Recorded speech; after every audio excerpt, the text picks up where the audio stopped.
2020 में मैं इंडिया के बाहर जॉब कर रहा था और पीक कोविड का टाइम था और उन्होंने लिखा कि माइग्रेंट्स 300-400 किलोमीटर पैदल चले हैं and they have survived on a 10 rupee glucose biscuit.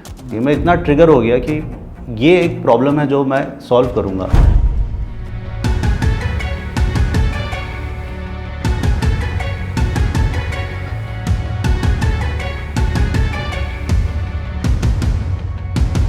Hello everyone, आप सबका स्वागत है हमारे पहले पॉडकास्ट में। और आज हमारे साथ एक बहुत स्पेशल गेस्ट हैं अविनाश पारिक जी। और अविनाश जी जो हैं वो आव्या कॉर्प के सीईओ हैं और फाउंडर भी हैं। और आव्या कॉर्प के अंदर 3 उनके मेजर ब्रांड है जिसके बारे में हम आगे जानेंगे।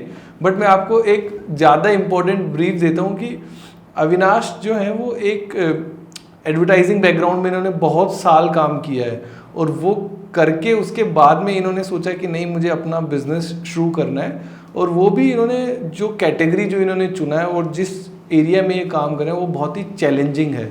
और वो ये काम कर रहे हैं कि कैसे हम टियर 2 सिटी के लोगों को, टियर 3 सिटी के लोगों को या फिर गांव के लोगों को एक कम दाम में, लगभग 10 रुपये में हम उनको कैसे एक हेल्दी स्नैकिंग का ऑप्शन दे सकते हैं। तो वो मल्टीग्रेन बेक बार, बिस्किट्स और नमकीन ये उस रेंज में कर रहे हैं। तो ये बहुत बड़ा रिवोल्यूशनरी काम है। हम जब जानेंगे तो समझ में आएगा कि ये क्यों रिवोल्यूशनरी है इनसे। लेकिन मैं सबसे पहले इनका स्वागत करता हूँ कि Avinash ji, welcome to our podcast. It's a root story podcast जो हमने नाम दिया। और मैं पहले कॉन्टेक्स्ट आप सब लोगों के लिए सेट कर देता हूँ कि इतने सारे पॉडकास्ट चल रहे हैं अभी मार्केट में, सब लोग ज्ञान दे रहे हैं सर, है ना, बहुत सारी चीज़ें हो रही है, तो हमें क्यों एक्स्ट्रा करने की ज़रूरत है। तो मुझे ऐसा लगा, और जब हमने देखा बहुत सारा कि यार गांव के लोगों की या फिर जो छोटे शहर है उनके लोगों की बातें, उन्हीं के लोगों के द्वारा की, जो वहाँ के लोग हैं, वहीं से निकले हुए लोग, उनकी बातें जो है ना वो बहुत कम अवेलेबल है। इसलिए ये सर पॉडकास्ट का आइडिया आया और इसको शुरू किया। तो सबसे पहले आपका स्वागत है, पहले गेस्ट हैं आप इसमें, है ना। तो मैं सीधा सवाल से चालू करूँगा तो ताकि हमारी ऑडियंस को समझ में आए कि हम क्या करना चाह रहे हैं। तो हम सबको पता है कि अगर आप गांव में कोई छोटी थड़ी पे जाओगे, है ना, या छोटी दुकान पे जाओगे, आपको खाने के लिए क्या मिलेगा? या तो चिप्स मिलेगी, बिस्किट मिलेगी, है ना, जो रेडी टू ईट फूड है, या फिर बहुत सारे ऐसे फूड मिलेगा जिसका कि कोई पता ठिकाना ही नहीं है ना। ना तो उस पर कोई लेबल है, ना कुछ है, कब का बना हुआ है, कैसे बना हुआ है, हमें कोई आइडिया नहीं है। तो इस सब के बारे में व्हाट डू यू थिंक, मतलब कि वाई ऐसा क्यों हो रहा है कि हम लोग इस तरीके का फूड जो है वो मार्केट में चल रहा है? आई थिंक जैसे इंडिया का नेचर है, इंडिया एक बहुत ही कॉम्प्लेक्स कंट्री है, तो यहाँ के जो चैलेंजेस हैं वो भी बहुत कॉम्प्लेक्स है और उनका सॉल्व इतना सिंपल नहीं है। तो पहले तो हमें ये समझना पड़ेगा कि ये प्रॉब्लम इतनी कॉम्प्लेक्स क्यों हो गई है। अब अगर जैसे हम स्नैकिंग पे कॉन्सेंट्रेट कर रहे हैं तो इंडिया एक बहुत मैसिव स्नैकिंग मार्केट है। यहाँ पे स्नैकिंग इसलिए नहीं करी जाती है कि कुछ इच्छा कर रही है या एक स्नैक खा ले, छोटा खा ले। यहाँ पे snack is a meal replacement. मतलब इतने ग्राउंड लेवल तक ये प्रॉब्लम है कि कई जगह तो स्नैक इज़ अ मील। जैसे अपने राजस्थान में सर देख लो ना, प्याज की कचौरी और samosa is a replacement of breakfast. लोग ब्रेकफास्ट में ये कर लिया, मतलब हमारा ब्रेकफास्ट हो गया। हाँ जी, बिल्कुल। और पैकेज्ड में भी इतना ज़्यादा है क्योंकि वो उनके लिए अफोर्डेबल है। तो if I were to break down this problem कि ये चैलेंज आया कहाँ से, 3-4 चीज़ें इसमें हमको समझनी पड़ेगी। तो एक तो सबसे बड़ा चैलेंज है अफोर्डेबिलिटी का, कि आपके पास इतने पैसे ही नहीं है कि आप कुछ बेटर या उससे बेहतर आप अफोर्ड कर पाएँ, क्योंकि आपकी जो इनकम है वो लिमिटेड है, उसमें से एक पोर्शन इसमें जा रहा है। सेकंड जो प्रॉब्लम है वो है अवेलेबिलिटी की। आपने बोला कि जैसे गांव में या टियर 2 टियर 3 टाउन्स में जो पहुंच रहा है, और जैसे जैसे हम नीचे जाते जाते हैं फनल में, अवेलेबिलिटी एक बहुत बड़ा चैलेंज हो जाता है। दुकान पे जो माल आ चुका है, जहाँ से, जिस कंपनी से या जिस लोकल प्रोवाइडर से आ गया है, वहाँ पे उसी का ही एक्सेस है और वो जो है वो बिक जाएगा। तो अगर वो अफोर्डेबल है तो उसकी likelihood of picking up is much higher. तीसरा बहुत बड़ा प्रॉब्लम स्नैकिंग में, स्पेशली इंडिया में है, वो है फ्रीक्वेंसी का। तो 5 रुपये का प्रोडक्ट मल्टीपल बार ख़रीदा जाएगा एक दिन में, तो फ्रीक्वेंसी इज़ वेरी हाई। हमने तो मतलब गांव में जब हम गए हैं, हमने लोगों से बात करी है और हमने ये देखा है कि वहाँ जो छोटे बच्चे हैं उन्हें बार बार वो 5 रुपये मिल जाते हैं और वो 5 रुपये लेके सीधे दुकान पे दौड़ते हैं और जो उनको सबसे पसंद है, जिस पे उनका टेस्ट बैठा हुआ है, फ्रिक्वेंटली उसको बाय करेंगे और 5 के ऊपर उनके पास है भी नहीं। तो ऐसा नहीं है कि मतलब वो 15 रुपये या 10 रुपये का या 20 रुपये का प्रोडक्ट जो है वो फ्रिक्वेंटली खरीदेंगे, वो पॉसिबल भी नहीं है उनके लिए। और चौथा प्रॉब्लम आता है कि ये जिस तरीके से प्रोडक्ट्स बनाए जा रहे हैं, अब वो इंडस्ट्रियल इंजीनियरिंग ऑफ फूड हो गया है। बिल्कुल 100%। तो उस फूड को अब बनाया ही इस तरीके से जा रहा है कि वो वहाँ तक पहुँच पाए, स्टेबल रह पाए, लंबा चल पाए, कंपनीज़ के लिए कॉस्ट इफेक्टिव हो, also a factor that people are able to afford this much only. अब आप इन सबको अगर आप कंपाउंड कर दें, अगर मैं इसको मल्टीप्लाई डाल दूं इनके बीच में, तो आप समझिए प्रॉब्लम कितनी ग्रेव है। आप कहाँ से इसको सॉल्व करना शुरू करेंगे? तो जब आप मेरा इंट्रोडक्शन दे रहे थे, आपने एक वर्ड बोला कि एक रेवोल्यूशनरी काम कर रहे हैं। ये प्रॉब्लम सॉल्व ही रेवोल्यूशन से होगी। 100% अग्रीड सर। ये प्रॉब्लम इतनी आसानी से सॉल्व हो ही नहीं सकती। तो कई लेवल पे ये इश्यूज मुझे नज़र आ रहे हैं इस वक्त। सो मेरा इसमें पहले एक टफ सवाल है कि अगर मतलब जैसे अपन मार्केट में जो देख रहे हैं कि एक मान लेते एक बिस्किट है या एक चॉकलेट है जो 5 रुपये में बिक रही है, उसका सर प्रोडक्शन कॉस्ट कितना होता होगा कि हाँ भाई ये इसका इंग्रेडिएंट कितने रुपए के उसमें लगभग होते होंगे जनरली जो मार्केट में चलता है? हाँ, मतलब obviously when the price point is lower तो gross margins are also not very high, क्योंकि बनाने का एक सर्टेन कॉस्ट तो आएगा ही।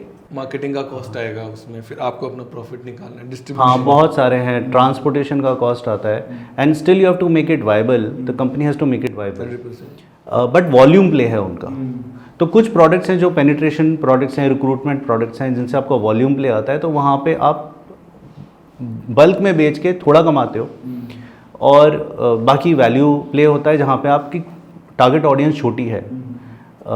बट फिर भी अगर रफली अगर बात भी करें तो 60-70% ग्रॉस मार्जिन्स पे ऑपरेट करना पड़ता है कंपनीज़ को, अगर वो बॉटम लेवल तक जाके प्रॉफिटेबल रहना चाहते हैं। मैं तो सरल भाषा में ये जानना चाहता हूँ कि सर 5 रुपये का आपने मान लेते कि कोई रैंडम बिस्किट मार्केट से उठा लिया, अब वो सर वो उसकी जो उसमें जो सामान है वो कितने रुपए का है? तो आप इसको ऐसे समझिए बैकवर्ड कि अगर वो 5 रुपये का है तो जिस दुकानदार उसको बेचेगा कुछ उसमें वो कमाएगा, बिल्कुल। दुकानदार तक एक होलसेलर लाया है, फिर वो कुछ कमाएगा, फिर डिस्ट्रीब्यूटर, फिर सुपर कमाएगा। ये सब करने के बाद एक रियलाइज्ड वैल्यू है कंपनी की, जो मान लीजिए वो सब करने के बाद 3.5 रुपये की है। 3.5 रुपये का प्रोडक्ट कंपनी अपने एंड पे बेच रही है, तो कंपनी 1-1.25 रुपये से ज़्यादा में उसको अफोर्ड ही नहीं कर सकती। मतलब 1 से 1.5 रुपये का प्रोडक्ट होगा वो, मैक्सिमम 2 रुपये का प्रोडक्ट जो 5 रुपये में बिकेगा। बिल्कुल, समझ भी आता है कि भाई छोटा प्राइस पॉइंट है। बिल्कुल। लेकिन उसमें ना एक चैलेंज मुझे जो दिख रहा है कि भाई आपको कोई प्रोडक्ट बनाना है जो 2 रुपये में बनना चाहिए, 1 रुपये में बनना चाहिए, फिर उसकी क्वालिटी को लेके क्या लोगों में या जो कंपनियां बेचती है क्या उनको कंसर्न रहता है कि भाई जो मेरा सामने हु इज़ द पर्सन जिसको ये खाना है उसकी हेल्थ को लेके मुझे कंसर्न है, या ये मेरी अफोर्डेबिलिटी ज़्यादा कंसर्न है जो उसमें तेल भी डाल दूंगा, मैदा भी डाल दूंगा, ऑयल भी डाल दूंगा, प्रिजर्वेटिव भी डाल दूंगा, सब करके मेरे को तो 1.5 रुपये में 1 रुपये में बन जाए। अब मेरा सवाल ये क्यों आ रहा है, क्योंकि मुझे ये समझना है कि सर अगर कोई व्यक्ति या कोई बच्चा छोटी उम्र से अगर वो वाला बिस्किट, टॉफ़ी, नमकीन जो भी वो खाता है इन जनरल, या लड्डू, वट एवर उसका ऐसे लॉन्ग रन इम्पैक्ट क्या है जब वो इतना लो क्वालिटी फूड वो खाते जा रहा है तो क्योंकि जितना सर मैं गांव में देखा ना वहाँ पे ना वो भी चलती हैं बहुत सारी ऐसे मैदा की बनी हुई कटोरियाँ, पता नहीं मतलब अपने को तो मालूम भी नहीं है क्या क्या चीज़ें कंज्यूम होती है, विच आर कम्प्लीटली अनहेल्दी। हाँ, तो मैं उस पॉइंट से आना चाह रहा था कि फिर उसका इफेक्ट क्या होता है जब इतना हल्का प्रोडक्ट लोग खाते हैं। तो आपने मुझसे 2 सवाल पूछे, मैं आपको दोनों का जवाब देता हूँ। मैं पहले आपको बताता हूँ, आपने पहले मुझे बोला कि ये जो कंपनीज़ बना रही हैं और ऑब्वियसली उनको अपनी प्रॉफिटेबिलिटी ड्राइव करनी है तो वो हेल्दी तो बना नहीं पा रही होगी। तो सेगमेंट, इसको हम 2 सेगमेंट में देखते हैं इस पूरे कैटेगरी को। एक आपका हो गया ब्रांडेड पैकेज्ड और एक आपका हो गया local unbranded / local branded packaged, जिसका किसी को कुछ आइडिया नहीं है कि वो कहाँ बन रहा है, कैसे बन रहा है। ब्रांडेड पैकेज है जो जनरली बड़ी लेगेसी कंपनीज जो इस बिज़नेस में है। देखिए, आप प्रिडोमिनेटली एक बात समझ लीजिए कि when the scale is very high and you have legacy brands, the purpose is never the question. So when you have build such big brands, इतनी एक्विटी है उनकी कि अब आप उसको चैलेंज नहीं कर सकते कि आप कल बोल देंगे कि अब हम इसको पूरा हेल्दी कर देंगे। वो एक सेट बिजनेस है, करोड़ों का बिजनेस है, वो चेंज नहीं हो सकता, वो उस पर कई लोग टिके हुए हैं। तो पर्पज़ वहाँ पे भी नहीं है और अनब्रांडेड में भी नहीं है, क्योंकि उनका भी कोई पर्पज़ नहीं है। उनको अपना लोकल मार्जिन सेव करना है, उनको अपनी रोज़ाना की कमाई निकालनी है। तो पहला प्रॉब्लम ये है कि the intent is not there. जब इंटेंट नहीं है तो आप उसकी तरफ काम भी नहीं करेंगे। इसलिए सारा फोकस ये है कि how do we build a business and not solve a problem. कर दें, पैसा अपना आ जाए, मास में डिस्ट्रीब्यूशन, जहाँ डिस्ट्रीब्यूशन बन गया वहाँ पे फिर पैसा आना चाहिए। So what is the difference between entrepreneurs like me और बाकी लोग is that I am here to solve a problem and then in order to do that I have to make it commercially viable। तो जो playbook हम चलाने की कोशिश कर रहे हैं 2026 में, वो प्लेबुक एग्जिस्ट नहीं करती है। बट मेरा बहुत स्ट्रॉन्ग मानना यह है कि फ्यूचर की प्लेबुक यही है 100% सर, क्योंकि हम ऑलरेडी देख रहे हैं ट्रांजिशन आ रहा है, लोगों में अवेयरनेस आ रही है ग्राउंड लेवल तक। मैं आपको ऐसे ऐसे फैक्ट्स बता सकता हूँ जो मैंने गांव में घूम घूम के, जब मैंने ताकत की सैम्पलिंग कराई है, जो मुझे लोगों ने बताया है, बहुत अवेयरनेस आ गई है लोगों में। चॉइस या ऑप्शन नहीं है। So that is my first answer. Second answer, आपने बोला कि ऐसी ऐसी चीज़ें जाती हैं जो हमें लगता है कि अनहेल्दी, उनका लॉन्ग टर्म इफेक्ट क्या है। एक्चुअली आंसर उसका यही है कि उनके लॉन्ग टर्म इफेक्ट्स बहुत ख़राब हैं। देखिए, कोई भी चीज़ मॉडरेशन में अगर खाई जाए या वंस इन अ वाइल खाया जाए ना, तो प्रॉब्लम नहीं है। ठीक है कि आपने कोई एक्सट्रूडेड स्नैक है, आपने एक बार खा लिया, टेस्ट के लिए खा लिया, या आपने कोई एक पैकेज्ड बेवरेज है which is very high on sugar, moderation में once in a while it's okay. The problem in India is like I said that it's not in moderation, it's in high frequency, daily multiple times in a day. अब snacking category का penetration कुछ 95% है, which means everybody is snaking.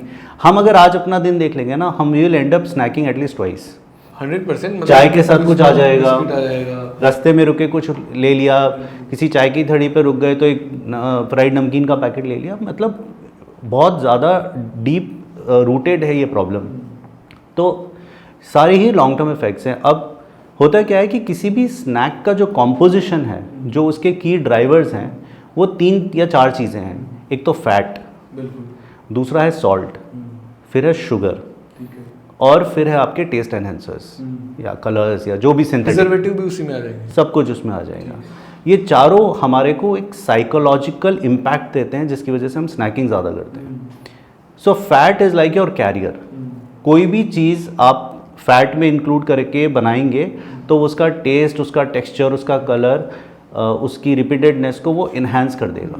जैसे fat मतलब सरल भाषा में समझे तो अपना हो गया घी, हो गया तेल, हो गया, है ना, जैसे आम लोग जिसको ऐसे समझ सकते हैं। और कई तरीके के फ़ैट होते हैं। स्नैकिंग में प्रिडोमिनेटली पाम ऑयल यूज़ किया जाता है और हाईली रिफाइंड होता है। और जैसे जैसे आप अनब्रांडेड और दीज लोकल प्लेयर्स की आप देखेंगे तो आपको पता भी नहीं चलेगा वो तेल कितनी बार यूज़ करते हैं वो लोग। वो भी तो एक बहुत बड़ा चैलेंज है ना सर, वो एक ही तेल मल्टीपल बार हो रहा है तो वो तो खुद ही कार्सिनोजेनिक हो जाता है एक टाइम के बाद। बिल्कुल। तो वो, और उसकी कोई पकड़ नहीं है, उसके ऊपर कुछ नहीं है। अच्छा, वो जिस तरीके की फैसिलिटीज़ में बनता है, कुछ तो मैंने खुद ने देखी है कि अगर आप वहाँ पे एक बार चले जाएंगे तो फिर आप कभी नहीं खाएंगे वहाँ पे, कि वो जिस तरीके से जिस हाइजीन में वो लोग उसको बनाते हैं, तो आप हाथ भी नहीं लगाएंगे। बट ये स्टोरीज तो बाहर नहीं आएंगी ना, उसके विजुअल्स आएंगे। तो फैट बिकम्स ऑयल और palm oil, this becomes like a very very big challenge. And the other thing is salt. So आपने देखा होगा कि बच्चों की इतनी क्रेविंग होती है कि मुझे दिला दीजिए, स्नैक दिलाई दीजिए, मुझे ये चिप्स तो दिलाई दीजिए, because they have very high salt. And salt with fat creates this habit of craving and you become immune to that whole thing. और उसके बाद आपको बाकी चीज़ें बेस्वाद लगने लग जाती हैं। तो कई बार पेरेंट्स बोलते हैं यार हमारा बच्चा घर पे तो खाता ही नहीं है, इसको तो बस यही चाहिए। उसका कारण ये है कि आपकी घर की जो दाल है या सब्ज़ी है या आप उसको वेजिटेबल्स दे रहे हैं, उसमें उसको टेस्ट ही नहीं आ रहा, वो हाई टेस्ट की। Same is with sugar. तो कोई भी पैकेज्ड ड्रिंक है उसको लेके इतनी क्रेविंग ही इसलिए क्योंकि उसकी जो शुगर है वो उसको बहुत हाई है और वो सीधा हिट देती है। फिर आपके पास बहुत सारे सिंथेटिक मटेरियल्स होते हैं, जैसे कलर्स होते हैं या टेस्ट एनहांसर्स होते हैं, ये सब उसी पे ही काम करते हैं। इवेंचुअली क्या होता है in the long run, obesity is of course one thing, second gut inflammation होने लग जाता है, मूड स्विंग्स आने लग जाते हैं। So there is obviously a high level of mental health also a concern into this, right? And because like I said कि बाकी चीज़ों की इच्छा नहीं करती, तो अब आपका प्रोटीन या फाइबर कोशेंट भी ड्रॉप होने लग गया, क्योंकि यहाँ से तो मिल नहीं रहा है। अब एक बच्चे को अगर दिन में 4 बार 5-5 रुपए मिल रहे हैं, तो अब उसने 4 बार स्नैकिंग किया, 4 बार अलग अलग किया है, पेट भर लिया लेकिन कुछ इनटेक नहीं मिला, इनटेक कुछ नहीं मिला है, और उसको धीरे धीरे वो इश्यूज़ होने लग जाएंगे, उसके स्विंग्स होंगे। बच्चा ज़िद्दी हो जाता है कि नहीं दिया है तो फिर वो ऐसे बिहेव करेगा। कोर प्रॉब्लम तो वहाँ बैठी है, और उसकी कोर प्रॉब्लम ये है कि मार्केट में अवेलेबिलिटी नहीं है। तो इस तरीके से इसका एक जो लॉन्ग टर्म इफेक्ट देखा जाता है। और हम बच्चों की बात क्यों करें, सब जगह प्रॉब्लम है कि अगर कोई गिग वर्कर है या कोई भी है जिसने बोला यार चाय की दुकान में गए, 5 रुपए की चाय दे दे, 5 रुपए वाला बिस्किट दे दे, और ये फ्रिक्वेंटली होगा दिन में। अभी तो जैसे कुछ एरिएटेड ड्रिंक्स आ गए हैं जो in the name of energy drink they are just serving loads and loads of sugar, and people have become addicted to that. Actually addiction ही है इन सब चीज़ों। हाँ मतलब सर, पर वही ना, अगर अपन जो वेस्टर्न कंट्रीज़ है, स्पेशली यूरोपियन कंट्रीज़ हैं या अमेरिकन है, और भी साउथ ईस्ट एशियन कंट्रीज़ की अपन बात कर रहे थे जहाँ पे ये शुगर कंटेंट और ये कम होता है, अपन देखते हैं कि लाइफ स्पैन एक तो कितना डिफरेंट हो जाता है, दूसरा उनका ओवरऑल बॉडी का स्ट्रेंथ, स्टेमिना, जैसे हम बोलते हैं ना कि गांव के लोग होते हैं ये तो मजबूत ही होंगे, अब दिखता है कि यार वो लोग तो मतलब 40 साल की उम्र में पता नहीं कितनी बीमारियां आने लग गई। रीजन बीइंग कि फूड ही पूरा एडल्ट्रेटेड है। बिल्कुल बिल्कुल। और मैं एक स्टडी पढ़ रहा था, मेरे सामने डेटा भी है कि FSSAI का डेटा बोलता है कि जो उन्होंने सैंपल्स दिए हैं, तो 1 out of 4 food samples failed in the standards, 1 out of 4, including अब आपका कुछ भी ले लो जो भी हम करेंगे। तुम इतना बड़ा चैलेंज ये दिखता है कि यार फूड इटसेल्फ जो कि न्यूट्रिशियस होना चाहिए था सभी के लिए, बहुत चैलेंजिंग होते जा रहा है धीरे धीरे। और अब मार्केटिंग आप उसमें ऐड कर दो, आप मतलब टेस्ट एंड आंसर, MSG, पता नहीं लोग क्या क्या डालते हैं, वो कर दो, तो बच्चों के लिए या टीनेजर्स के लिए या सभी के लिए मतलब it's very challenging. So my question comes to you is how you thought about this कि यार इस प्रॉब्लम को अब मुझे सॉल्व करना है, क्या आपने किया? और ऑनेस्टली मुझे बताइए कि व्हाट यू थॉट कि यार इस प्रॉब्लम को मैं लग जाऊंगा, मतलब ये बहुत टफ है, हमने शुरू से बात करी है, तो कैसे मतलब what came to your mind कि मुझे इसको तो करने की पूरी जिद करनी है?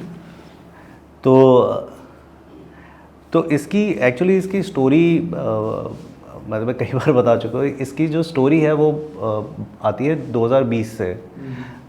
2020 में मैं इंडिया के बाहर जॉब कर रहा था और पीक कोविड का टाइम था, और उस वक्त आपको याद होगा वो एक सिनेरियो था जब माइग्रेंट्स अपने शहर छोड़ के वापस गांव जा रहे थे, और वैसे ही इतना चैलेंजिंग टाइम था, और जिस तरीके के विजुअल्स हम देख रहे थे, और मैं तो यहाँ था भी नहीं, तो मुझे तो और ज़्यादा फिक्र हो रही थी, घर की भी हो रही थी, और सब कुछ देख के तो बहुत ही हालत ख़राब थी। और उसके बीच में वो लोग पैदल पैदल अपने घर जा रहे हैं, ट्रांसपोर्ट नहीं मिल रहा है।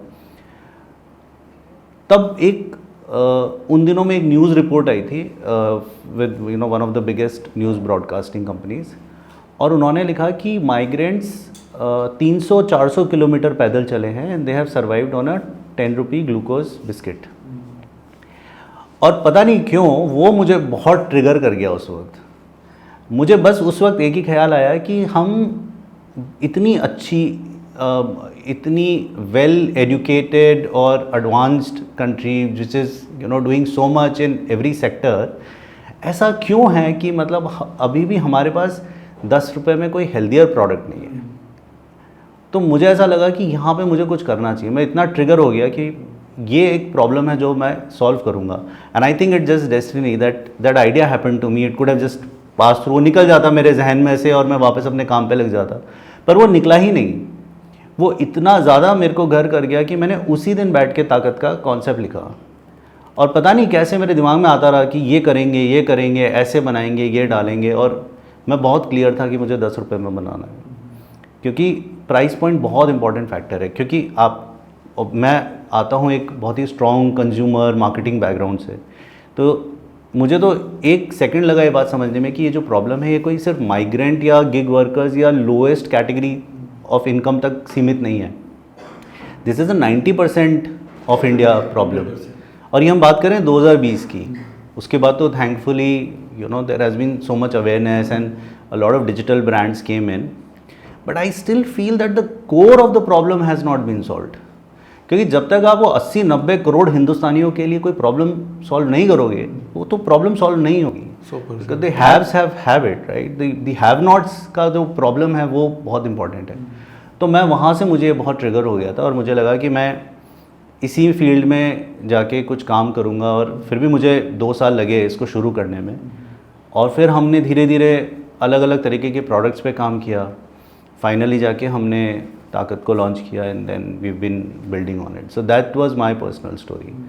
और मैं आज भी उतना ही पैशनेट हूँ, मतलब एवरी डे जब मैं सुबह उठता हूँ मैं उतना ही पैशनेट हूँ इस प्रॉब्लम को सॉल्व करने। और अब तो मुझे इतना रिस्पॉन्सिबल फील होता है क्योंकि मैंने शुरू कर दिया, तो मुझे ऐसा लगता है कि my every next step has to be right. मतलब मैं उसी पर्पज़ की तरफ कैसे आगे बढ़ता रहूँ, क्या मैं बिल्ड करूँ, how do I penetrate more to the markets, how do I take it to more and more people, how do I get to know more about what they feel about these products, और क्या challenges है जो मैं solve कर सकता हूँ। और जैसे अभी तक हमने बात करी है कितनी डीप है प्रॉब्लम कि अब इसको सॉल्व करना शुरू करेंगे तो पता नहीं हम कहाँ तक हमको जाना पड़ेगा। मैं आपको एक छोटा सा एग्जांपल देता हूँ। अभी कुछ दिन पहले मैं ट्रैवल कर रहा था राजस्थान में, और राजस्थान के एक बहुत छोटे से गाँव में गया था मैं। वहाँ पर 3-4 छोटी छोटी दुकानें, इतनी छोटी दुकानें कि उनमें वो मेज़ भी नहीं होती है। ओके, नीचे बैठे हुए फर्श पे, हाँ, वो गद्दी लगा के, और ज़्यादातर चीज़ें ऐसे लटकी हुई होती हैं आपकी, पूरी सब लटकी हुई होती हैं, और यहाँ ज़मीन पे उन्होंने डिस्प्ले कर देते हैं। और मैंने वहाँ पे जो स्नैकिंग प्रोडक्ट्स देखे हैं ना, मतलब दिल दहल जाएगा उनको देख के कि ये है क्या चीज़। ये पहले तो ये फाइनल प्रोडक्ट क्या है वो एक अलग है, कैसे बन रहा होगा अगर वो सोचने गए तो उसके पीछे कुछ है भी नहीं, वहाँ लिखा ही नहीं है कब बना है, उसका कोई बैच नंबर, कोई मैन्युफैक्चरिंग डेट, कुछ नहीं है।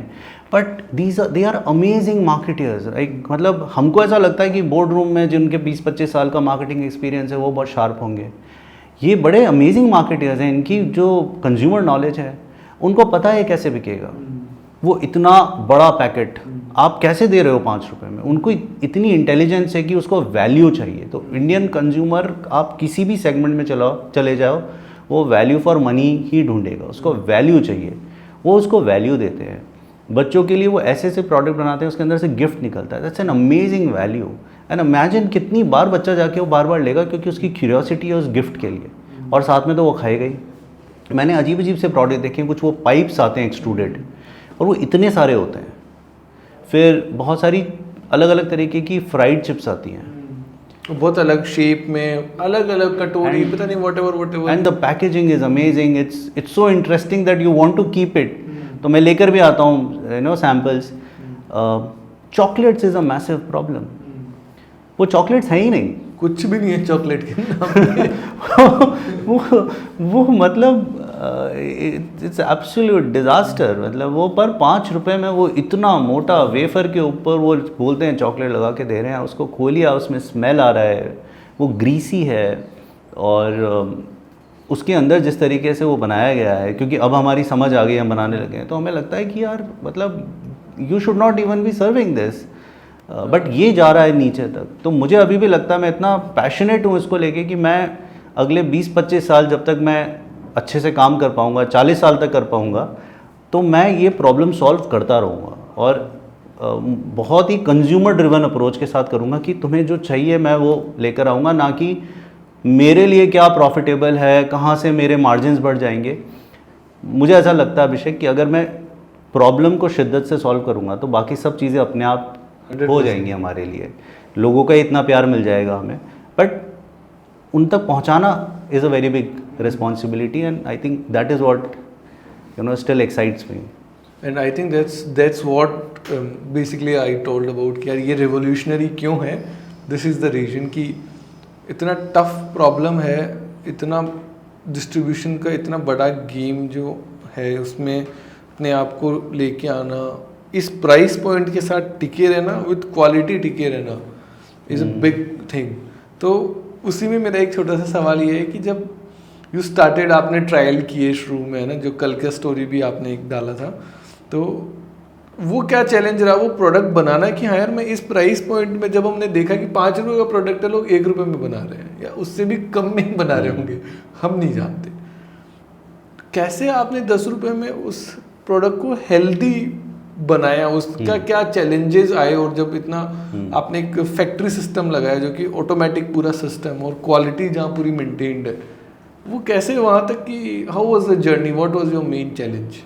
तो जैसे मैंने आपको बोला ना, मेरा तो intent right from day one था कि मुझे ये 10 रुपये में ही देनी है ताकत, और सारी चीज़ें फिर बैकवर्ड काम की गई कि अब इसको अगर 10 रुपये में, क्योंकि वो प्राइस पॉइंट कंज्यूमर ने लॉक कर दिया है, कंज्यूमर ने ये भी लॉक कर दिया कि आप 10 रुपये में उसे कुछ छोटा सा टुकड़ा नहीं दे सकते हेल्दी के नाम पे, अच्छा होना चाहिए, अच्छा होना चाहिए, उसे लगना चाहिए कि उसके 10 रुपये की इज्जत हुई है, और मेरा सबसे बड़ा प्रिंसिपल यही है। तो हमने बैकवर्ड काम शुरू किया सारा कि अब अगर इसको बनाना है तो हम कौन से इंग्रेडिएंट्स को लेकर बनाएंगे, किस तरीके के प्रोसेस में बनाएंगे। 5-6 टेनेट्स लिखे गए थे ताकत के मेरे द्वारा कि ये प्रोडक्ट होगा कैसा, क्योंकि कंज्यूमर की वैल्यू को आप डिफाइन कैसे कर रहे हो कि एक तो वो फिलिंग होना चाहिए, क्योंकि वो पेट भरने के लिए खा रहा है, तो small hunger is a need state जो मैं इससे आंसर कर रहा हूँ। मैं ये नहीं कह रहा हूँ कि आप ऐसे ही चलते फिरते, ताकत पेट भर देती है, 1-1.5 घंटा लोग बोलते हैं मेरा पेट भर जाता है, तो if it is like that तो वो हमारा टेनेट था। दूसरा था हमारा कि वो उसमें क्रंच होना चाहिए, क्योंकि चाय या दूध या कॉफ़ी के साथ रेलेवेंट हो सकती है, और ऐसे और भी थे, न्यूट्रिशनल वैल्यू होनी चाहिए।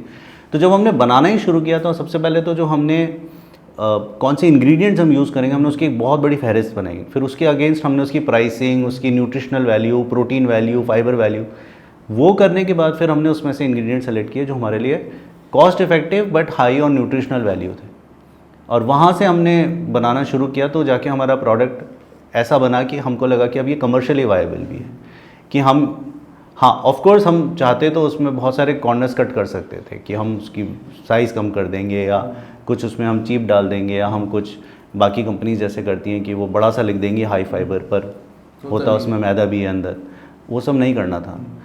इनफैक्ट ताकत जैसे बनती है वो ऐसे बनती है जैसे अगर आप कोई घर पे एक रिच प्रोडक्ट आप बनाएंगे, वो ऐसे ही बनती है, वो बिल्कुल एज इट इज़ है, उसमें कुछ भी नहीं डालते हम, कुछ भी नहीं से मेरा मतलब है कि कुछ भी आर्टिफिशियल या अनहेल्दी नहीं डालते।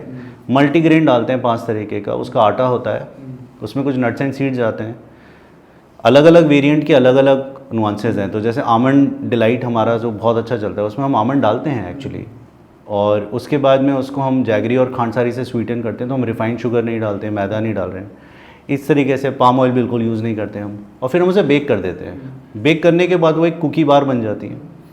ये हमने डे 1 से ऐसे ही बनाया। फैक्ट्री हमको इसलिए बनानी है क्योंकि हम 10 रुपये में मास मार्केट को, एक प्रॉब्लम को हम सॉल्व करना चाहते हैं, तो उसके लिए हमें स्केल लगेगी। दूसरा, ये कोई नहीं बनाता इस तरीके का प्रोडक्ट, तो उसकी टेक्नोलॉजी भी एग्जिस्ट नहीं करती, तो वो टेक्नोलॉजी भी हमने क्रिएट करी। तो आज हम स्टेज पे हैं कि हमारे पास टेक्नोलॉजी है, हमारे पास मैन्युफैक्चरिंग कैपेबिलिटी है, एक टीम है जिसे ताकत बनाना आती है, हमारी रेसिपीज़ हैं, और हमारे पास एक बहुत बड़ा मार्केट है। प्रॉब्लम है बहुत बड़ी प्रॉब्लम है, तो हमें बहुत मज़ा आ रहा है प्रॉब्लम सॉल्व करने में। तो इस तरीके से हमने we went about it, so that's why we were able to do it in 10 rupees. So एक 2-3 सवाल हैं, तो पहले मैं एक सवाल पूछता हूँ कि एक दिमाग में आइडिया ये आ रहा था कि अब जैसे कि कोई इसको देख रहा है, वो कोई गांव में है या कहीं गाड़ी चला रहा हो, कुछ भी इस समय कर रहा होगा, अब हो सकता है कि वो जहाँ जाए, जिस जगह रहता है, उसको ताकत हंगर बार नहीं मिलती हो, या जो उसको स्नैक खाना है शायद वो हेल्दी नहीं मिल रहा हो, तो वो कैसे मालूम करे, उसके लिए पहला स्टेप क्या हो सकता है? मेरा सजेशन ये है कि आई थिंक वो व्यक्ति सबसे पहले, जो हर प्रोडक्ट के पीछे लेबल होता है, एटलीस्ट वहाँ से तो चालू करे। तो व्हाट इज आपका क्या सजेशन है कि वो सबसे पहले क्या कर सकता है कि एटलीस्ट हेल्दी की तरफ, या ये अनहेल्दी को आइडेंटिफाई कैसे करेगा वो? तो हमने बहुत ही इंटरेस्टिंग चीज़ बता रहा हूँ, तो हमने जब सैम्पलिंग करी गांव वगैरह में जाके, हमने एक चीज़ ये रियलाइज़ करी कि इन लोगों को ऑलरेडी अवेयरनेस है कि ये जो पैकेज स्नैक्स हैं ये हेल्दी नहीं होते हैं। आपको कुछ मज़ेदार वर्बैटिम बताऊंगा मैं। तो जो पैकेज स्नैक्स हैं, स्पेशली बिस्किट्स हो गए या जो एक्सट्रूडेड स्नैक्स हो गए, तो वहाँ पे उनकी स्टाइल में वो हमको ये बोलते हैं कि ये अच्छे नहीं होते, हमें पता है इसमें मिलावट होती है, तो मिलावट is a word that came from them, so they of course know it. Second thing, because extruded snack का एक कैरेक्टर होता है प्रोडक्ट का, जिसको वो खाते हैं उनको पता है कि अच्छा नहीं, तो उसको वो अपने लैंग्वेज में बोलते हैं कि इसमें प्लास्टिक होता है। एक्चुअली प्लास्टिक नहीं होता है, बट उसका एक टेक्सचर होता है, बिकॉज जब आप स्टार्च को ओवर प्रोसेस कर देते हो फैट के साथ तो उसका टेक्सचर वैसा आने लग जाता है, बट अवेयरनेस है। तीसरा चीज़, वो लोग जब बिस्किट्स खा रहे हैं जो लोकली मिल रहे हैं, और आपको पता ही होगा कि ये जो हम बड़ी कंपनीज तो ठीक है, बट जो लोकल और रीजनल प्लेयर्स हैं वो इतना ज़्यादा वहाँ पे उस मार्केट में आता है कि सबने अपनी अपनी पॉकेट्स पकड़ी हुई है, और आप जब उनको खाते हो तो आपको ग्रीसी फील होता है, और वो ग्रीसी जो फील होता है उसको वो कहते हैं मुंह पे चिपकता है, which they know is not healthy. तो इस तरीके की चीज़ें हमें बताई, तो एक चीज़ मुझे ये लगने लगी कि यहाँ पे जनता को अवेयरनेस तो है कि ये हेल्दी नहीं है, ये नहीं है फैक्ट कि वो लेबल पढ़ रहे हैं, कि वो, क्योंकि उन्होंने एक्सेप्ट कर लिया है कि हाँ ये अभी इसको पढ़ के वो क्या ही उसमें करेंगे। पर अविनाश, मेरा इसमें एक क्रॉस क्वेश्चन है कि आपने शायद दुकानदार से बात करी होगी तो दुकानदार ने बताया होगा, पर अगर छोटा बच्चा खरीदने आ रहा है कि मुझे ये बिस्किट दे दो, उसको शायद वो अवेयरनेस नहीं है। तो एक्चुअली हमने बात करी थी, जैसे वहाँ जो मदर्स थी या जो वहाँ के पेरेंट्स थे, उनको पता है, बच्चा तो पकड़ में ही नहीं आ पा रहा। हमने पूछा उनसे कि आप क्यों दिलाते हो इनको, तो उन्होंने बोला कि नहीं तो फिर देंगे क्या ना, वो तो बच्चा तो जिद करेगा, और बहुत ही ईजी है लेट गो करना कि यार ठीक है ले लो, क्योंकि कहीं ना कहीं आपको ये लग रहा है कि इसके अलावा कोई ऑप्शन तो है नहीं, तो उसके लिए एक ट्रीट है, उसके लिए एक रिवॉर्ड है, और बच्चे को रिवॉर्ड देना है तो वो इतना वो उसके बारे में कुछ कर नहीं सकते। लेबल ऑफ कोर्स उनको पढ़ना चाहिए, बट मैं कह रहा हूँ कि जिस तरीके का माल वहाँ पहुँच रहा है, आप उसमें लेबल पढ़ भी लोगे पर आप करोगे क्या? आपके ऐसे कोई प्रोडक्ट ऑप्शन होना चाहिए। तो मुझे ऐसा लगता है कि सबसे पहले तो the onus is on people like us, कि आप अपने आप को, अपनी स्टोरीज़ को और अपने प्रोडक्ट को वहाँ तक लेके जाओ, फिर आप उनको एजुकेट करो कि देखिए इसमें ऐसा होता है, इसमें ऐसा होता है, आप अगर खाना चाहते हो तो आप इसको चुनो, इससे आपको ये बेनिफिट है, और वहाँ जाके जो एक चेंज आएगा, राइट। मुझे लगता है इसमें एक और 2-3 एडिशन है, मेरे थॉट भी हैं।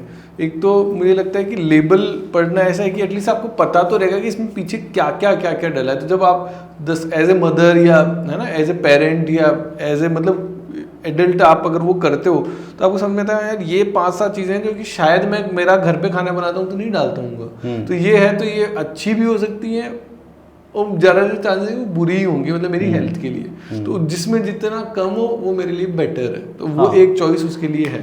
उनका तो बहुत ही बेसिक लेवल में उनका अंडरस्टैंडिंग तो बहुत क्लियर है कि अगर इसमें मैदा है, इसमें रिफाइंड शुगर है, इसमें पाम ऑयल है, तो वो वैसे ही समझ जाते हैं कि यार ये हेल्दियर नहीं है।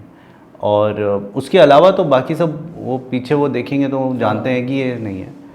बट अगेन मेरा पॉइंट वही है कि हाँ वो पढ़ लेंगे, समझ लेंगे, बट शायद वो उसको रिजेक्ट नहीं कर पाएंगे। हाँ, रिजेक्ट कर तो तभी होगा जब हेल्दी ऑल्टरनेट हो, when there is an alternate, जैसे कि Taakat hunger bar is a good alternate. और जैसे हम बात कर रहे थे तो मैंने आपसे एक सवाल पूछा था कि ताकत जैसे कि जयपुर से स्टार्ट हुआ है और अभी उसका डिस्ट्रीब्यूशन स्प्रेड हो रहा है, और ऐसे कौन लोग हैं जो कि इस तरीके के सेगमेंट में अच्छा काम करने की कोशिश कर रहे हैं, अफोर्डेबल कॉस्ट में लोगों के लिए राइट प्रोडक्ट्स दे रहे हैं, या जिनको कि रिकमेंड किया जा सकता है कि यार इस तरीके की चीज़ें ट्राई कर लो आप। तो रादर देन चाहे हम कोई ब्रांड अगर है तो वो भी बता सकते हैं, नहीं तो टाइप बता सकते हैं कि इसकी जगह एटलीस्ट ये कर लो। सी अगर मैं इफ़ आई हैव टू से अफोर्डेबल एंड हेल्दी, तो I can't think of anyone. मुझे नहीं लग रहा कि उस स्पेस में कोई काम हो रहा है। हेल्दियर बट फॉर टियर 1 और एलीट और the ones who can afford, वहाँ पे तो बहुत ऑप्शंस हैं। वो तो सर वो तो बहुत, अब इस जगह पे क्या ऑप्शंस है? यहाँ पे बहुत मुश्किल है। तो ऐसा कर सकते हैं कि कैन वी थिंक ऑफ, कितना बड़ा प्रॉब्लम है जब हम डिस्कस कर रहे हैं तो समझ। मैं आपको बता रहा हूँ ना कि अगर वो जो फर्श पे अपनी दुकान लगा रहा है, वहाँ पे ऐसे प्रोडक्ट्स हैं जो हम सोच भी नहीं सकते, वहाँ पे कोई है ही नहीं। तो जैसे कि कोई मान लेते हैं कि एक आम गांव में या स्टैंडर्ड शॉप पे गए, अब वहाँ पे चॉकलेट भी है, वहाँ पे बिस्किट भी है, वहाँ पे नमकीनें भी है, क्या चीज़ देख के उनमें से चुना जाए कि यार ये थोड़ा तो ठीक होगा? शायद कुछ भी नहीं है। शायद कुछ भी नहीं है। देखिए मैं आपको कैटेगराइज करके बताता हूँ। एक है फ्राइड, एक पूरा फ्राइड सेगमेंट है, वो आप नहीं चुन सकते। तो उसमें पाम ऑयल में 100% फ्राई 100% है, मल्टीपल टाइम यूज्ड होगा। इफ अगर वो कोई बहुत पॉपुलर कंपनी से नहीं आ रहा है, क्योंकि वो लोग फिर भी अपने कोई गाइडलाइंस स्टैंडर्ड्स फॉलो करते होंगे। कहने की बात है, करते हैं कि नहीं करते सेपरेट में पता नहीं। एक बहुत बड़ा सेगमेंट है एक्सट्रूडेड स्नैक्स का, तो जिसमें आपकी कटोरी और आपके पफ्स और ये सब आते हैं, कुरकुरे चिप्स टाइप की चीज़ हाँ। आती है जो। सो अ लॉट ऑफ लुक अलाइक्स, वो बहुत बड़ा है और वो बहुत एडिक्टिव है। वहाँ पे भी कुछ भी ऑप्शन नहीं है कि वहाँ पे उसको किसी ने हेल्दियर किया गया हो। फिर हम आ जाते हैं बिस्किट्स में। एक सेकंड, आप ये बोल रहे हैं कि कुरकुरे चिप्स तो ब्रांडेड एक अलग है, उनके भी copy, fourth Actually, copy, fifth हाँ। कॉपी टाइप के प्रोडक्ट्स हैं। देखिए कुरकुरे तो ब्रांड है, हाँ। वो जो प्रोडक्ट है वो एक्सट्रूडेड स्नैक्स कैटेगरी में आता है, और एक्सट्रूडेड स्नैक्स की कैटेगरी बहुत बड़ी है, उसमें मल्टीपल टाइप्स हैं। तो उसको पॉपुलरली एक ब्रांड के नाम से सिनोनिमस कर दिया है। हालांकि देखा जाए तो लोकल लेवल पे बहुत लोग बना रहे हैं और बहुत तरीके के बना रहे हैं। वो जो हम पाइप्स की बात कर रहे हैं जो इतने लंबे लंबे आते हैं, वो सब एक्सट्रूडेड है और वो बहुत बड़ी प्रॉब्लम है। Chips is a very big problem, और ऐसे ऐसे चिप्स आते हैं मार्केट में जो हम सोच भी नहीं सकते। और उसके अलावा ऑफ कोर्स बिस्किट्स हैं। बिस्किट्स में भी कुछ बिस्किट्स होते हैं बेसिक होते हैं, कुछ क्रीम वाले होते हैं। तो क्रीम तो वो है ही नहीं, वो actually it's a blend of palm oil and sugar. Okay, जो बीच में बिस्किट के बीच में हाँ। जिसको हम क्रीम का बिस्किट बोलते हैं, वो क्रीम नहीं है। ऑफ कोर्स नहीं है, it's a blend of palm oil and sugar and some flavours etcetera, and उसको बहुत तेज़ी से उसको फेंटा जाता है और फिर वो बन जाता है, उसका एक ड्रॉप डाल दिया जाता है एंड वो मीठा होता है।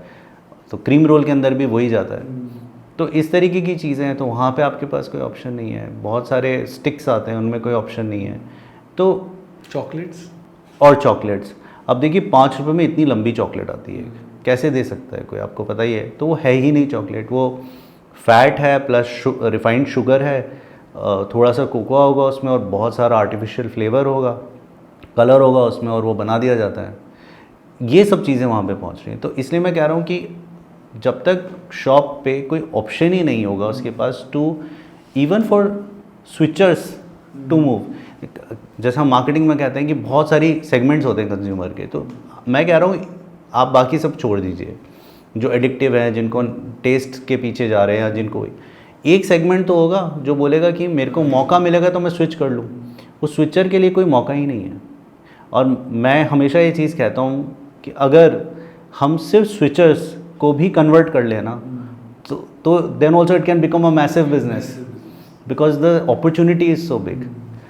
सो unfortunately Abhishek, the answer to your question is that है नहीं कुछ, बहुत काम करना पड़ेगा इस पर। बिग चैलेंज, मतलब और इसका लॉन्ग टर्म इम्पैक्ट की अगर हम बात करें, जो शुरू में भी हमने करी, मुझे लग रहा है कि तो सिंस सब कुछ सबको पता है टेक्निकली कि यार बहुत ज़्यादा एडल्टरेटेड हो रहा है, इंक्लूडिंग ग्रेन्स हम जो खा रहे हैं, मिल्क जो हम कंज्यूम कर रहे हैं, मेजर अपना स्टेपल फूड वेजिटेबल्स हो गया, और फिर ये जो आप स्नैकिंग वाले ऑप्शंस है, तो ये अगर पोर्शन साइज अगर अपन देखें कि दिन में अगर बच्चा या जब कोई भी व्यक्ति खा रहा है तो उसका एटलीस्ट 1/4 पोर्शन में ये सब चीज़ें आती हैं डेली। तो क्या इम्पैक्ट है, आई डोंट नो, मतलब बहुत मैसिव इम्पैक्ट है। बच्चों में बहुत मूड स्विंग्स होते हैं और गट इन्फ्लेमेशन होता है, लॉन्ग टर्म इफ़ेक्ट्स बहुत है। इसलिए मैं बार बार बोल रहा हूँ लॉन्ग टर्म इफ़ेक्ट कि ये अगर हमारे हिंदुस्तान में ऐसा होता है कि वंस इन अ वाइल है तो हम इतना बॉदर नहीं कर रहे होते, बट क्योंकि फ्रीक्वेंसी इतनी ज़्यादा है कंजम्पशन की। एक स्टडी देख रहा था मैं, उसमें लिखा था कि on an average people consume snacks 4 times in a day. चलिए 4 भी नहीं होगा, 2 भी हो जाएगा, आप उसको कंपाउंड करके देखिए कि मतलब अगर वही चीज़ बार बार आप खाए जा रहे हैं तो आपको फाइबर नहीं आ रहा है, प्रोटीन नहीं आ रहा है, वो उस तरीके की केमिकल्स आपके साथ डिपॉजिट हो रहे हैं, तो धीरे धीरे आपको उसका इम्पैक्ट दिखने लगेगा। अगर आप एक बॉटल किसी भी पैकेज ड्रिंक की पी जाते हैं तो the amount of sugar that you end up consuming, of course beverage is also a snack, और कई तरीके के आ रहे हैं अभी, स्मूदीज़ में भी आ रहे हैं या जो भी आ रहे हैं। तो ये बहुत ही ग्राउंड लेवल तक ये पेनिट्रेटेड हैं प्रोडक्ट्स, और इनकी मार्केटिंग इतनी सॉलिड है कि बच्चा टीवी में देखता है, आजकल मोबाइल में देखता है, उसको फिर वही चाहिए, देन टेस्ट बट इतने स्ट्रांगली उसमें इन्फ्यूज हो जाते हैं, हाँ। दे आर तो बोल दो लाइक कैसे ट्रैप कर लिया जाता है यहाँ पे, हाँ। अब तुमको कैद कर लिया। हाँ, of course packaging is a very very strong marketing tool, and packaging has a role to play in terms of आप शेल्फ से कैसे उसे पिक करते हो, वो आपको क्या ट्रिगर करता है कि मैं उसको शेल्फ से उठा लूँ। एग्जैक्टली, उस पे ज़्यादा काम हुआ है हाँ। Rather than the product itself. और स्नैकिंग स्पेशली जो बच्चों के लिए कॉन्सेंट्रेटेड होती है, उसमें तो बच्चे का रोल बहुत बड़ा है, क्योंकि प्राइमरी वो है, सेकेंडरी उसकी मदर है जो उसकी गेट कीपर है, या जनरली इंडिया में ऐसा ही होता है। तो वो बच्चे को लालच देने के लिए, उसको अट्रैक्ट करने के लिए इस तरीके से कई चीज़ें की जाती हैं, जो कैरेक्टराइजेशन किया जाता है, मैस्कट्स बनाए जाते हैं और उसको अट्रैक्ट करते हैं। And I feel that packaging by itself has no problem. It's a good thing अगर प्रोडक्ट अच्छा है तो। प्रोडक्ट अच्छा तो देखिए स्नैकिंग एज ए कैटेगरी ना, ये मेरा बहुत स्ट्रॉन्ग मेरा मानना है कि हम इंडिया में we can not have two different categories, कि एक है स्नैकिंग और एक है हेल्दी स्नैकिंग। तो ये फलाना कंपनी आई है, ये हेल्दी स्नैकिंग पे काम कर रही है, नहीं, snacking has to be healthy 100%। तो ओवरऑल कैटेगरी, मतलब वो तो ऐसा हो गया ना जैसे इंसान को ईमानदार होना चाहिए। ऐसा तो नहीं हो सकता ना कि कभी कभी जैसे कि आपने बोल दिया इस जगह ईमानदार, to be the character, you have to be honest, genuine, integrity होनी चाहिए। That is what a human being is like, मतलब that is what you should be. तो snacking has to be healthy, सब कुछ हेल्दी होना चाहिए। Healthy होना उसका कोर है, और उसके अलावा आप उसके आसपास जो भी कर रहे हैं, आप बहुत अच्छी मार्केटिंग करिए, आप स्टोरीज क्रिएट करिए, उसकी रेलेवेंस, उसकी पर्सनालिटी बिल्कुल करिए, क्योंकि इन द लॉन्ग रन आपका ब्रांड ही काम करेगा। और हम कोई भी कंपनी बिल्ड करते हैं तो हम लॉन्ग रन के लिए करते हैं, 3, 4, 5 साल के लिए तो करते नहीं हैं। तो मुझे ऐसा लगता है कि ये कैटेगरी ही पूरी बदलनी चाहिए। हम तो प्रयास कर रहे हैं, हम तो एक छोटा, बहुत ही छोटा मॉलिक्यूल हैं इस पूरे सिस्टम का, और हम कोशिश करेंगे कि हम इसको बहुत ज़्यादा बदलें, बट पूरा ही बदलना चाहिए, उसमें कई साल लगेंगे, ये इसके लिए हमें रेडी रहना होगा। मुझे इस बात का भी दुख होता है कि 2026 में आप और हम बैठे और हम इस बारे में डिस्कस करें कि स्नैकिंग हेल्दी नहीं है इंडिया। ये प्रॉब्लम बहुत पहले सॉल्व हो जानी चाहिए। अगर हम ये प्रॉब्लम आज सॉल्व कर रहे हैं तो आप समझिए कि कितनी ग्रेव, कितनी डीप रूटेड है।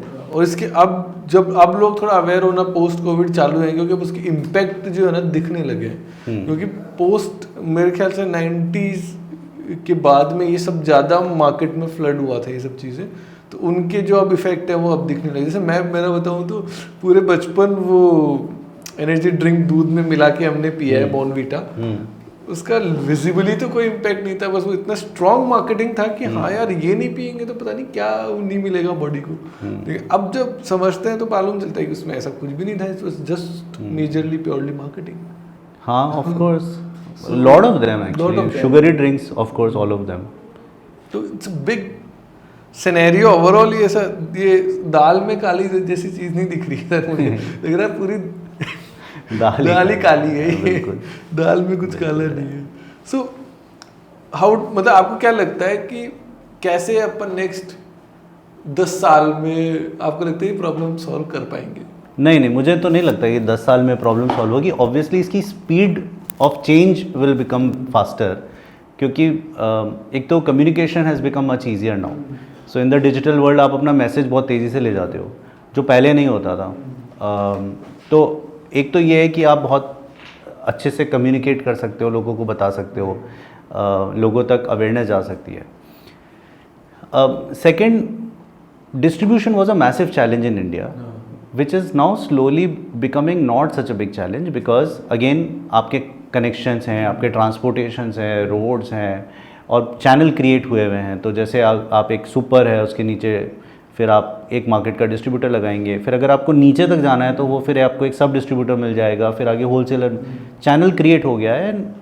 I mean of course the bigger companies have been you know a big catalyst in bringing this change, because उनको तो ऑब्वियसली जाना ही था, तो वो भी एक बहुत बड़ा है। तो मुझे लगता है कि the rate of change will be much faster than what it was before, but again the core of it is that what would you do with all the education and communication when there is no product? So product भी पहुंचना बहुत ज़रूरी है, product का होना बहुत ज़रूरी है। अगर ये एक साथ हो गया तो आप ये देखोगे कि एक बहुत बड़ा मल्टीप्लायर इफेक्ट आएगा। शायद 10 साल बहुत कम टाइम होगा। इंडिया बहुत वास्ट, बहुत कॉम्प्लेक्स और बहुत डीपली पेनिट्रेटेड है। अगर हमें ये नीचे लेवल तक ये प्रॉब्लम सॉल्व करनी है तो समय लगेगा इसमें, बट मुझे ये भी लगता है कि लोग ही हमें हेल्प कर देंगे। आई थिंक तो उसी में मेरे को ऐसे जेन्युइन एक क्वेश्चन आ रहा था कि आप जब डिस्ट्रीब्यूटर के पास जाते हैं या डिफरेंट सिटीज़ में, उनको कंसर्न ये नज़र आता है कि यार जो प्रोडक्ट्स मार्केट में चल रहे हैं उनमें बड़ा प्रॉब्लम है, तो उनके एंड से भी एक सपोर्ट आता है कि हाँ नहीं, वी विल पुश आपका प्रोडक्ट को। बहुत अप्रिशिएट करते हैं, मतलब इतना हार्ट वार्मिंग रेस्पॉन्स होता है कि वो कहते हैं कि ये उनके अनुसार this is a dead category, इस पर कोई इनोवेशन हुआ ही नहीं है सालों से, सालों से सेम प्रोडक्ट। देखिए डिस्ट्रीब्यूटर्स जो होते हैं या जो शॉपकीपर्स भी होते हैं ना, वो भी एक्साइटेड होते हैं कुछ नया लाने में। उनको भी एक्साइटमेंट होती है कि मैं कुछ नया मार्केट में लेके जाऊँ, मेरे लिए भी कुछ नया हो करने को, क्योंकि वो भी अपना बिजनेस बिल्ड करना चाहते हैं। तो जब हम उनके पास ताकत या मस्मिक्स लेके जाते हैं, किंग लेके जाते हैं, तो इतना एक्साइटमेंट आता है कि चलो कोई नया कुछ कर रहा है, और हर कोई इस प्रॉब्लम से रिलेट करता है। कोविड के बाद ये जो अवेयरनेस आई है of immunity and nutrition and protein, and अभी तो इंडिया में एक प्रोटीन की लहर भी है, तो उसकी अवेयरनेस सब में, और सब लोग चाहते हैं कि ये कोई करे। और जब हम जाते हैं तो उनको लगता है कि अरे प्राइस पॉइंट बहुत अच्छा है। सब देखिए बिजनेस भी अपने जगह सही है, तो कि प्राइस पॉइंट अगर सही है तो उनको लगता है ये प्रोडक्ट तो मार्केट में निकल जाएगा, जैसे उनकी लैंग्वेज में कहते हैं ये तो चल जाएगा। फिर हम उन्हें खिलाते हैं तो उन्हें बहुत अच्छा लगता है। थैंकफुली हमारी किस्मत अच्छी, उन्हें हमारा प्रोडक्ट पसंद आ जाता है, तो उन्हें लगता है कि ये तो अगर मैं पसंद कर रहा हूँ तो मैं तो इसको और पुश करूँगा। तो इस तरीके से हमें रिस्पॉन्स बड़ा अच्छा मिलता है और लोग हमारे साथ जुड़ भी रहे हैं आगे तक। जैसे मस्मिक्स है, अब उससे हम एक प्रॉब्लम ये सॉल्व कर रहे हैं, जो फ्राइड नमकीन को हम मासीफाई कर रहे हैं थ्रू रोस्टेड नमकीन। तो रोस्टेड नमकीन इज़ गेटिंग मासीफाइड। 10 रुपीज़ में हम उसको इसलिए लेकर आए, तो कई बार हतप्रभ हो जाते हैं कि अरे ये आपने मतलब क्वांटिटी वाइज भी क्या सेम है आपका जो बाकी है? ऑलमोस्ट मतलब we have tried to be competitive, क्योंकि कंज्यूमर को वैल्यू चाहिए। हमको मतलब आप कुछ भी बना लीजिए, आपका जो कोर है, जो आपको लोकस ऑफ एनालिसिस है, वो कंज्यूमर है। कि कंज्यूमर अगर 10 रुपये का खरीदेगा तो उसको मज़ा आएगा या नहीं आएगा, वो वर्दी समझेगा नहीं समझेगा, will he come back to say कि यार वो उस दिन जो खाया था वो, तो उसके लिए उसका टेस्ट अच्छा होना बहुत ज़रूरी है। आप ये नहीं बोल सकते कि हेल्दी है तो आप कॉम्प्रोमाइज़ करेंगे, नहीं, वो नहीं करेगा, बिल्कुल नहीं करेगा। वो हमारी मेहनत है कि हमें we have to make it tastier within the guard rails of keeping it healthy and not compromising. और हो सकता है, बस मेहनत ज़्यादा लगती है। आप जो सालों की प्रोडक्ट इंजीनियरिंग हुई है, इंडस्ट्रियलाइजेशन ऑफ स्नैकिंग प्रोडक्ट्स जो हुआ है, वो तोड़ के आपको नया सोचना पड़ता है कि इसको कैसे कर सकते हैं। उसमें मेहनत लगती है, उसमें खर्चा लगता है, उसमें बहुत पेशेंस चाहिए, और उसमें आपको नॉर्म्स के अगेंस्ट जाना पड़ता है। जब आप नॉर्म्स के अगेंस्ट जाते हैं तो आपको एजुकेशन पे बहुत मेहनत करनी पड़ती है। तो you have to be prepared to for all of this, but results आते हैं। तो हमने वहाँ पे जब अब मस्मिक्स में जब हम उसमें ज्वार पफ और रागी फ्लेक्स डाल रहे हैं, ओट्स डाल रहे हैं, तो it is much more than a namkeen. मतलब वो तो आप जो हम स्नैकिंग में बोल रहे थे कि अगर 2 टाइम 4 टाइम एक व्यक्ति इन जनरल स्नैक कर रहा है, अगर वो रागी, ज्वार और ये मल्टीग्रेन खा रहा है तो नॉर्मल खाने जैसे ये लगभग वो सब बहुत हेल्दी है, हाई फाइबर है। तो मैं तो कहता हूँ कि पहली बार कोई ऐसा नमकीन है जो विच इज़ गुड फॉर गट, खा लो आप। उसकी सीजनिंग भी हेल्दी है, बहुत ही प्योर प्रोडक्ट बनाया हमने। तो इस तरीके का चेंज जब आता है तो ट्रेड आपको बहुत अप्रिशिएट करता है। हाँ, of course you have to make sure that they make enough money, there are decent margins etcetera etcetera, that's all part of the process, but the product is always the hero. Last मेरा आपसे एक सवाल है, वो बड़ा interesting है कि हर व्यक्ति जो है ना नया बिजनेस चालू करना चाहता है, स्टार्टअप करना चाहता है, और जितने अपन ने बड़े ब्रांड बनते हुए देखे हैं या देख रहे हैं, वो Tier 1 सिटी से जनरली आते हैं या बहुत कम Tier 2 सिटी से आएंगे। तो उनका एक माइंडसेट जो दिखता है वो ये रहता है कि एलीट कस्टमर जो है, जो A+ स्टोर है, जो हाई वैल्यू है, उसको सर्व करो, उन्हीं के लिए प्रोडक्ट बनाओ, अच्छा प्रोडक्ट बनाओ, डबल रेट में बेचो, आधा उसमें मार्केटिंग। ये एक बेसिक फंडा सब लोग यूज़ करते हैं कितना, लेकिन उसकी वजह से कहीं ना कहीं ये जो इतना बड़ा मार्केट है वो इग्नोर रह जाता है और उसकी वजह से शायद बाकी लोगों को क्वालिटी प्रोडक्ट मिलना चाहिए, शायद नहीं मिल पाता है और फोकस भी नहीं आ पाता है उधर।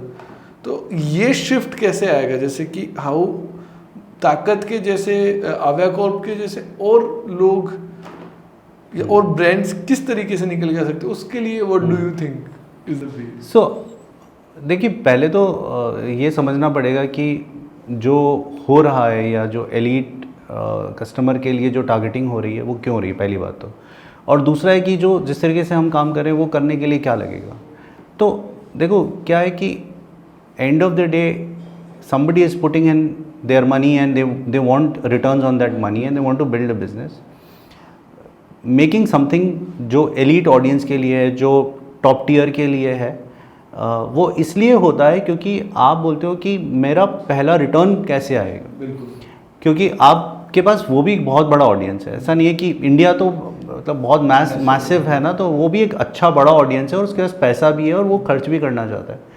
तो अक्सर क्या होता है कि आपका पहला डिस्पोजिशन ये होता है कि मैं एक ऐसा प्रोडक्ट बनाऊं जिसको मैं इस प्राइस पॉइंट पे ले आऊं जहाँ पे मेरा इतना हेल्दी मार्जिन हो। और क्योंकि आप ऑनलाइन मार्केटिंग करते हो तो आपका बर्न बहुत होता है, आपके खर्चे बहुत होते हैं, आपकी पैकेजिंग भी एक्सपेंसिव होती है, आपको कुरियर भी मैनेज करना होता है। तो आप वो सब करते हो तो फिर आप बोलते हो पहले मैं यहाँ बना लूँ। वहाँ पे आजकल इंडिया में आराम से 100, 150, 200 करोड़ की कंपनीज बनने लग गई हैं क्योंकि उस कंज्यूमर के पास स्पेंडिंग पावर है। तो इसलिए होता है कि यार पहले इनके साथ कर ले। बट मेरा ऐसा मानना है कि अगर आप वहाँ पे हैं तो फिर उससे नीचे पेनिट्रेट करने में आपको बहुत मुश्किल होगी, बिकॉज फिर आपके मार्जिन्स भी श्रिंक होंगे, फिर आपका बिजनेस मॉडल चेंज होगा, कॉम्प्लेक्सिटीज़ बढ़ेंगी। इसलिए हमने देखा है कि कई बार कंपनीज प्लेटू कर जाती हैं एक सर्टेन लेवल पे आने के बाद। तो अगर आपको ग्रोथ चाहिए तो you have to go mass in India, but to each their own. Honestly मेरा जो fundamental reason of doing it is because मैं पर्पस ड्रिवन हूँ। तो मुझे ऐसा लगता है कि जो चीज़ हम करें उसमें सबसे पहले आपका इंटेंट होना चाहिए, और आप इंटेंट हर किसी से नहीं ला सकते, तो वो बहुत अंदर से आता है। तो मेरा इंटेंट बहुत क्लियर, तो सबसे पहले तो वो पर्पस सॉल्व करना है। उस पर्पस को सॉल्व करने के लिए हम इसको मासिफाई कर रहे हैं फ्रॉम डे वन। तो मेरा सेगमेंट मैंने वो चुना है क्योंकि मुझे उस प्रॉब्लम को सॉल्व करना है। उसमें चैलेंजेस बहुत ज़्यादा है क्योंकि आप वो मॉडल यूज़ नहीं कर सकते जिसमें कंफर्ट है। आप हमेशा उस मॉडल पे काम कर रहे हो जिसमें डिस्कम्फर्ट ही डिस्कम्फर्ट है। But that is the road I have chosen my self. तो मुझे बहुत शौक़ है ऐसे हिंदी में कविताएं वगैरह पढ़ने का। तो दुष्यंत कुमार एक राइटर है, उनकी एक लाइन है, क्योंकि आप बात कर रहे थे लेबल का, और लेबल रीडिंग पे बहुत कुछ होता है आजकल। तो मुझे ना एक वो लाइन बहुत सही लगती है कि उन्होंने लिखा था कि सिर्फ हंगामा खड़ा करना मेरा मकसद नहीं, मेरी कोशिश है कि ये सूरत बदलनी चाहिए। तो मेरी कोशिश ये है कि ये सूरत बदलनी चाहिए, तो प्रोडक्ट लोगों तक पहुंचेगा तो वो एक्सेप्ट करके और चेंज आने लगेगा। I think definitely. और जिस इंटेंट के साथ, जिस जज्बे के साथ आप कर रहे हैं, जो मैं आपकी जर्नी को ऑलमोस्ट एकदम इंसेप्शन के टाइम से ही देख रहा हूँ, तो मुझे भी पर्सनली बहुत खुशी होती है कि यार समबडी स्टैंडिंग द ग्राउंड और लोगों के लिए, स्पेशली मास मार्केट के लिए और हर एक तबके के लिए कुछ तो करना चाह रहा है, which is a great thing. तो आई थिंक वो रिवोल्यूशनरी वाली बात इसीलिए स्टैंड करती है। और आपको best wishes and very much support whatever is needed to make Aviya corp a big organisation. हर घर तक पहुँचे, हर बच्चे तक हेल्दी प्रोडक्ट्स पहुँचने चाहिए, ये शायद अपनी कोशिश है। और उसी के लिए हम लोग ये मेहनत करें कि लोग समझें कि क्या हो रहा है, उसको कैसे बदला जा सकता है और उसमें मेरा रोल क्या है। Absolutely. तो thank you so much for coming and being part of this first podcast. I think this means a lot.